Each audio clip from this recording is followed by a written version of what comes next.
Assalamualaikum warahmatullahi wabarakatuh. Selamat siang, salam sejahtera bagi kita semuanya. Alhamdulillah kita bisa ketemu lagi dengan podcast Wagir Sejuk, penyuluh Kecamatan Wagir punya karya. Sahabat podcast yang kami hormati, pada saat ini kami kedatangan tamu yang istimewa, narasumber yang begitu pengalaman. Beliau adalah Paif Kabupaten Malang yang ditugaskan di Kecamatan Gondalgi. Tiada lain, beliau adalah Pak Edi Sutrisno MPDI. Beliau adalah ahlinya di bidang moderasi, bahkan banyak buku-buku yang sudah ditulis oleh beliau. Karena itu kita sapa sekarang. Bagaimana kabarnya Mas Edi? Saya panggil Mas Edi aja. Alhamdulillah baik. Baik ya. Begini Mas Edi, Indonesia ini sangat majemuk ya, sangat majemuk sekali, dan diantaranya itu ada beberapa agama juga, ada Islam, Kristen, terus ada Hindu, Buddha, dan Konghucu ya. Itu tentunya mengisi negara kesatuan Republik Indonesia. Ada pepatah mengatakan kalau tidak beragam agama dan budaya itu bukan Indonesia, kan seperti itu ya. Betul. Terkait dengan wacana-wacana yang sudah dilantungkan oleh Kementerian Agama tentang moderasi beragama, ini tentunya panjenengan selaku Paif ya, dan juga beberapa kali mengikuti diklat, itu tentunya banyak tahu tentang moderasi. Yang ingin saya tanyakan ini adalah apa sih sebenarnya makna dari moderasi beragama itu menurut pandangan dari Mas Edi ini? Oke, baik. Saya sapa dulu. Assalamualaikum warahmatullahi wabarakatuh. Waalaikumsalam. Alhamdulillahirabbil alamin. Allahumma sholli ala sayyidina Muhammad wa ala ali sayyidina Muhammad. Selalu. Langsung saja ke topik pertanyaan, bahwa kita tahu di Indonesia ini terdiri dari berbagai macam ras, bahasa, kemudian suku, kemudian perbedaan yang ada, sehingga Indonesia itu menjadikan sebagai masyarakat yang multikultural, dan keanekaragaman di situ banyak sekali, sehingga keragaman ini perlu dirawat dengan baik. Tentunya merawat ini dengan cara macam-macam. Di Kementerian Agama itu ada slogan yang digaungkan terkait dengan moderasi beragama. Ya. Nah, apa sebenarnya moderasi beragama itu? Moderasi beragama di dalam Islam sendiri itu berasal dari bahasa Arab wasatiyah. Nah, wasatiyah bermakna bahwa jalan tengah. Tengah-tengah gitu ya. Tengah-tengah. Ya. Artinya jalan tengah itu tidak berpihak kepada golongan yang ekstrim kanan dan golongan ekstrim kiri. Nah, oleh sebab itu, maka moderasi beragama ini bisa diartikan sebagai cara pandang dalam beragama. Nah, kemudian ada pendapat lain dari Hasyim Kamali, seorang ilmuwan, seorang cendekiawan.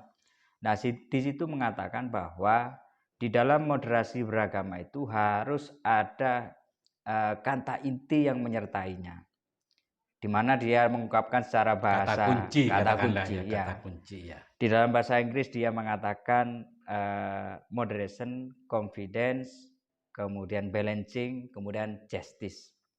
Oh, bahasa asing itu ya. Bahasa asing. Ini pemirsa kan banyak nggak ngerti bahasa asing ini Mas Edi. Ya coba diterjemahkan gimana itu. Oke.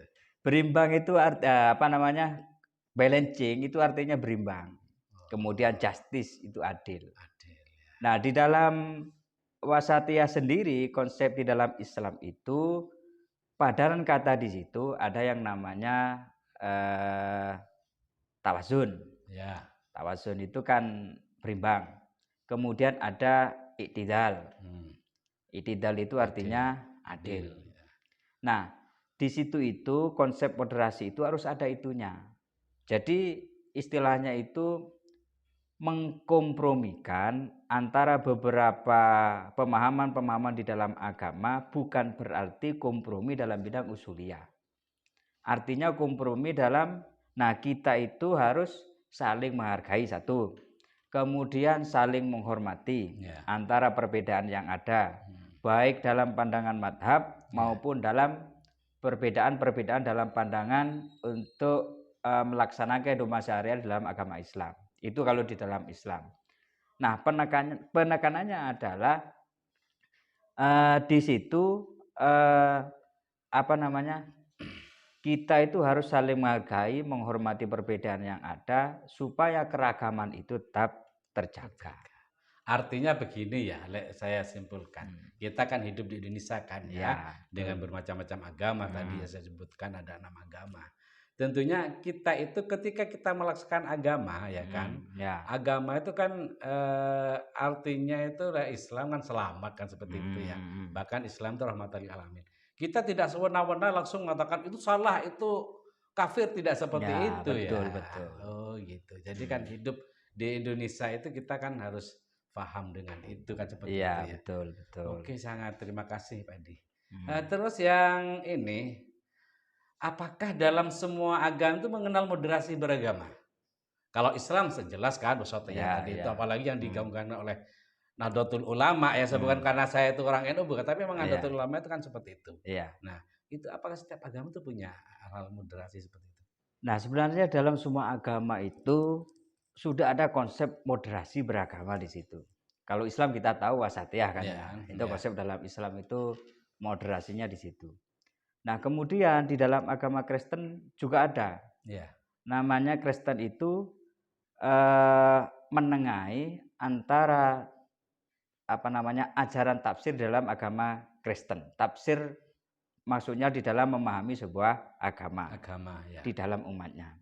Kemudian di dalam Katolik juga begitu, yaitu terbuka di dalam kepada kaum fundamentalis dan tradisionalis. Itu di Katolik. Di Katolik ya. Kemudian yang ketiga itu ada agama Hindu. Nah, Hindu itu ada yang namanya yoga. Bukan yoga.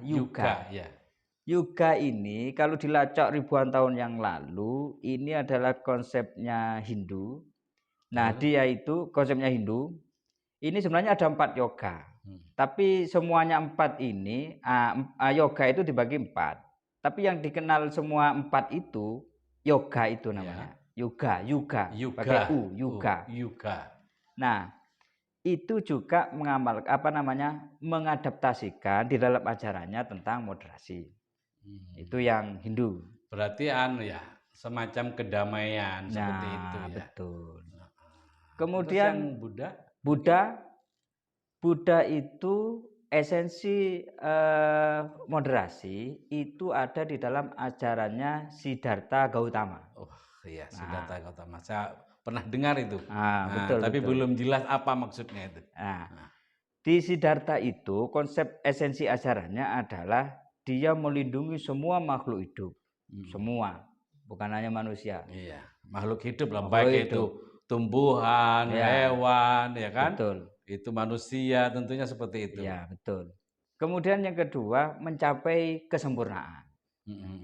Ada 4 kalau nggak salah, melawan hawa nafsu. Tapi yang jelas, yang ada kaitannya dengan moderasi agama tadi, melindungi semua makhluk, kemudian mencapai kesempurnaan. Iya, jadi bukan hanya satu agama Buddha saja, karena makhluk kan umum sekali gitu ya. Betul. Kemudian yang terakhir Konghucu. Konghucu, betul. Konghucu ada juga. Iya. Konghucu ini di situ agama yang baru diresmikan dari Indonesia, betul. Kan ya. Itu ada istilah yin yang. Nah, yin yang dalam Konghucu. Jadi teman-teman di Konghucu itu barangkali lebih tahu. Nah, tapi makna yin yang di situ itu yang dibangun konsep adalah dia mengakui perbedaan dan tidak ekstrim, atau dia berposisi sebagai jalan tengah dan tidak ekstrim. Ya sama dengan wasatiyah tadi itu. Jadi betul, tengah ya, tidak condong ekstrim kanan atau ekstrim kiri kan seperti itu. Memang yang tengah-tengah tuh memang enak Pak Edi. Iya. Oke Pak Edi, terus bagaimana ya caranya menerapkan moderasi beragama ini di lingkungan kita? Mungkin kita yang kerja di Kemenak kan seperti itu. Iya, betul.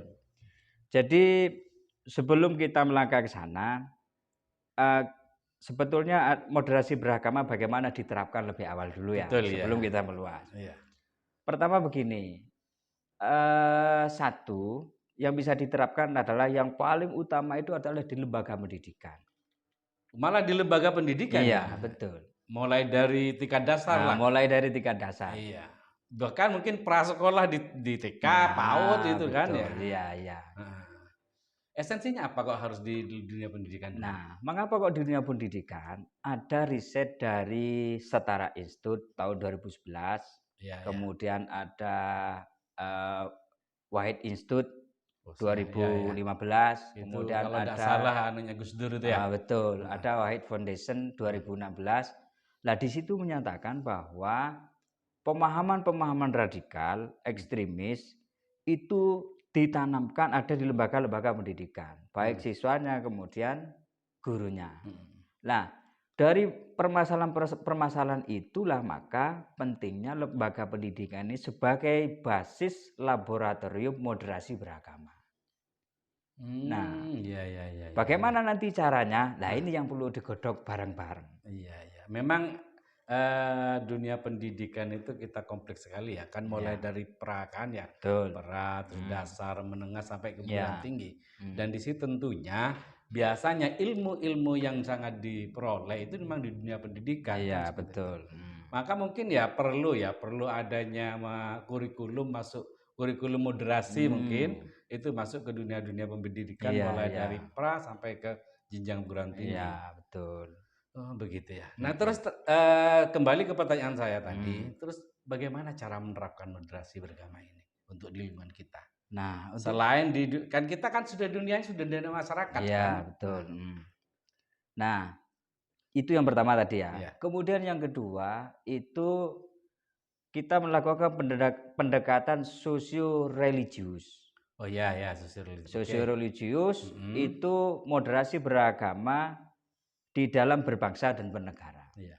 Itu yang kedua. Nah, itu nanti Saya ke religius tadi ya. Iya, Karena memang masyarakat kita kan di negara kita itu kan wajib beragama kan, ketuhanan yang Maha Esa. Iya. Memang kalau sudah memakai kata-kata religius atau agama, itu masyarakat itu lebih patuh kan seperti itu ya. Iya, betul. Oh, gitu ya. Oke, terus lanjut.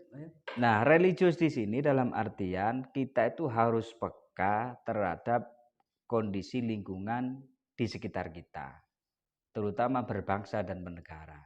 Kita harus peka bagaimana kehidupan yang ada di sekitar kita. Kita tidak boleh menjustifikasi atau menyalahkan orang tanpa berdasar apapun. Karena keragaman di di negara kita, di lingkungan kita pun juga berbeda. Makanya kita tidak boleh menjustifikasi, tetap itu dirawat selagi tidak berbenturan dengan akidah kita. Iya.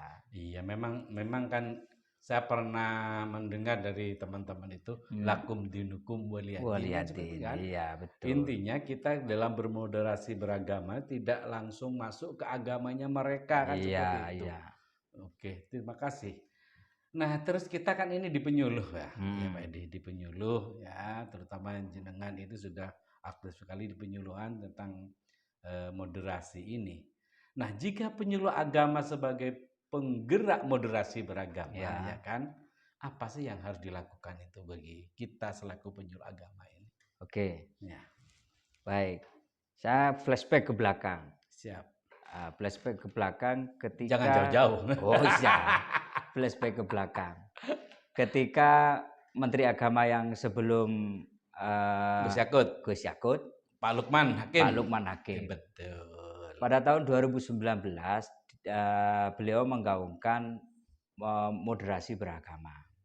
Bersamaan dengan tahun itu, PBB juga menyatakan bahwa tahun itu juga tahun moderasi beragama secara internasional.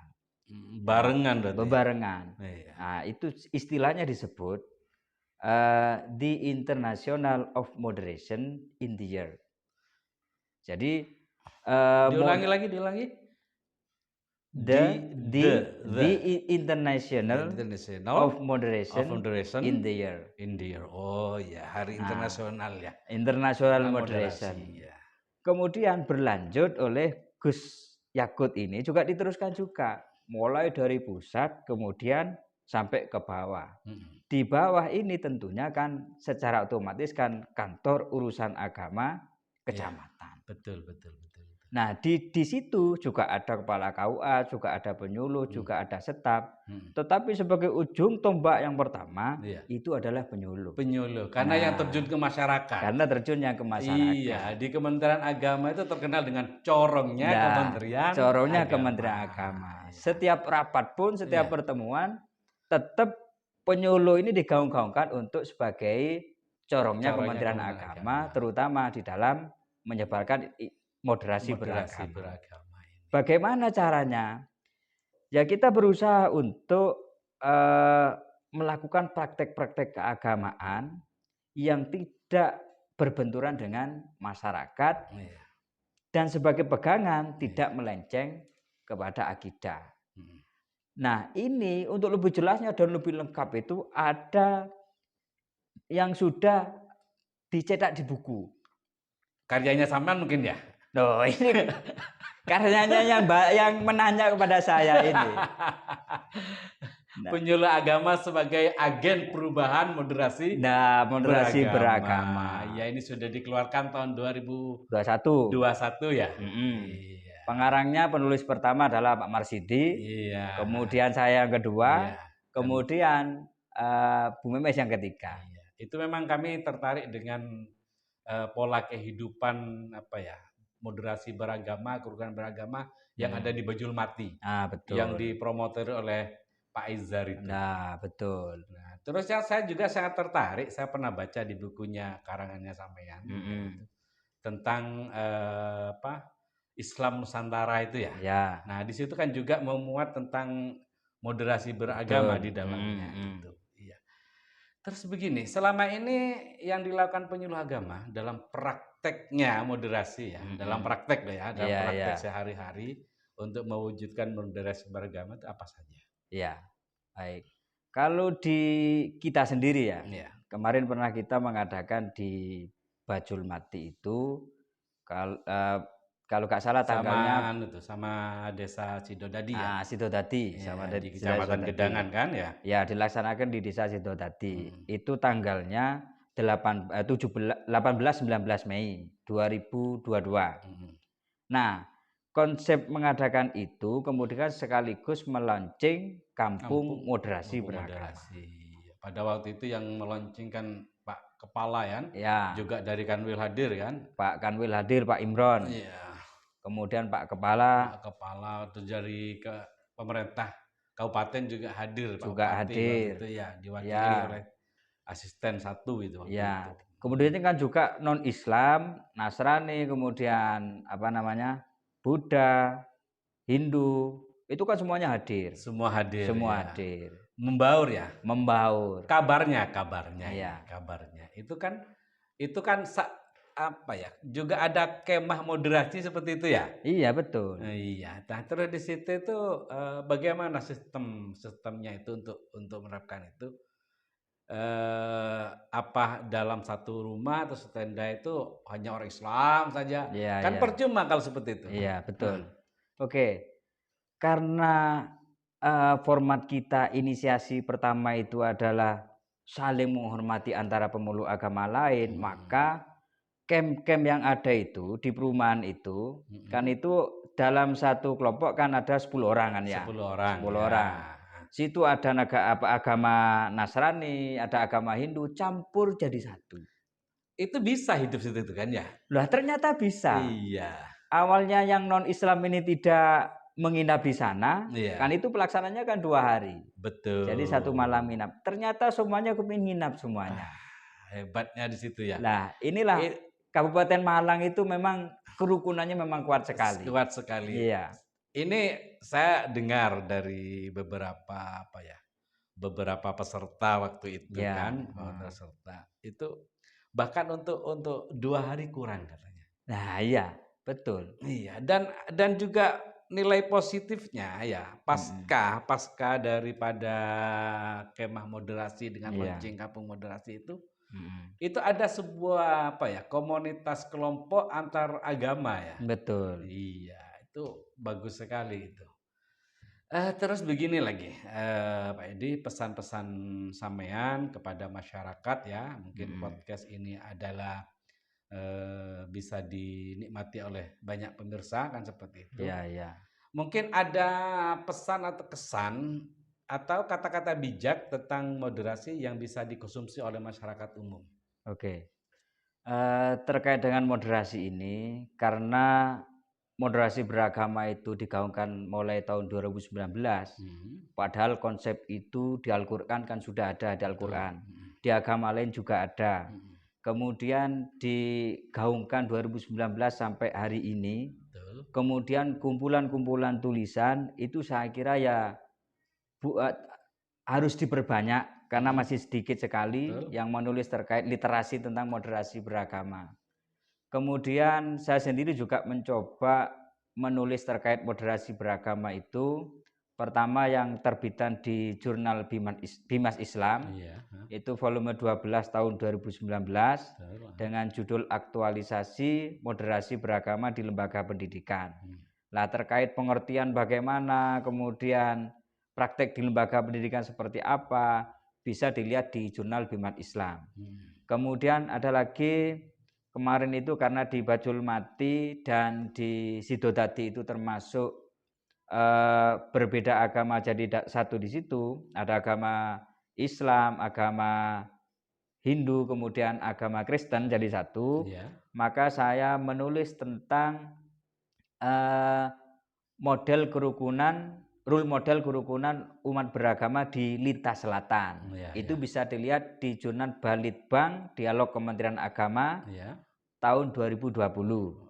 siap, Itu ada tulisan. heeh, Kemudian ketika nanti akan melihat konsep-konsep moderasi di situ, ada lebih lengkap lagi di Bunga Rampai Moderasi Beragama. Bunga Rampai Moderasi Beragama, Beragama. mhm, Itu terbitan 2021 mhm, dan ber-ISBN sudah disebar secara nasional. bukunya ada ya Bukunya caranya, ada. karangannya Pak Edi sendiri ya? Iya. Oke, heeh, Jadi banyak lagi buku-buku itu, tapi kalau masyarakat, teman-teman yang akademisi bisa membuat tulisan terkait literasi tentang moderasi, mungkin akan semakin banyak pemahaman-pemahaman yang bisa dipahami oleh masyarakat kita ini. Saya kira itu. oke, terima kasih, atas waktunya dari, Mas Edi, yang sudah memaparkan tentang moderasi dan penerapan yang moderasi. Ternyata, mutiara terpendam itu ada di Malang Selatan ya. Betul. Malang Selatan sudah mengarang beberapa buku dan juga sudah menulis di jurnal nasional kan seperti itu. Ini adalah kami sebenarnya kurang Mas Yan, Iya, ngobrol iya. ini sih kurang. Nanti, di kesempatan lain akan kami undang juga ke sini, undang lagi berkaitan dengan moderasi beragama secara luas kan Iya, seperti iya. itu. Sahabat podcast yang kami hormati, yang jelas dengan Wagir Sejuk, penyuluh agama Wagir punya karya. Itulah tadi pemaparan tentang moderasi beragama yang disampaikan oleh Bapak Edi Sutrisno MPDI. Itu adalah salah satu penyuluh agama Islam fungsional yang ada di Kabupaten Malang dan kebetulan pada saat ini adalah bertugas di KUA Kecamatan Gondanggi. Dan saya cukupkan sekian, sampai ketemu di lain kesempatan. Kami akhiri, wallahul muwaffiq ila aqwamit thoriq. Wassalamualaikum warahmatullahi Ya, wabarakatuh. terima kasih.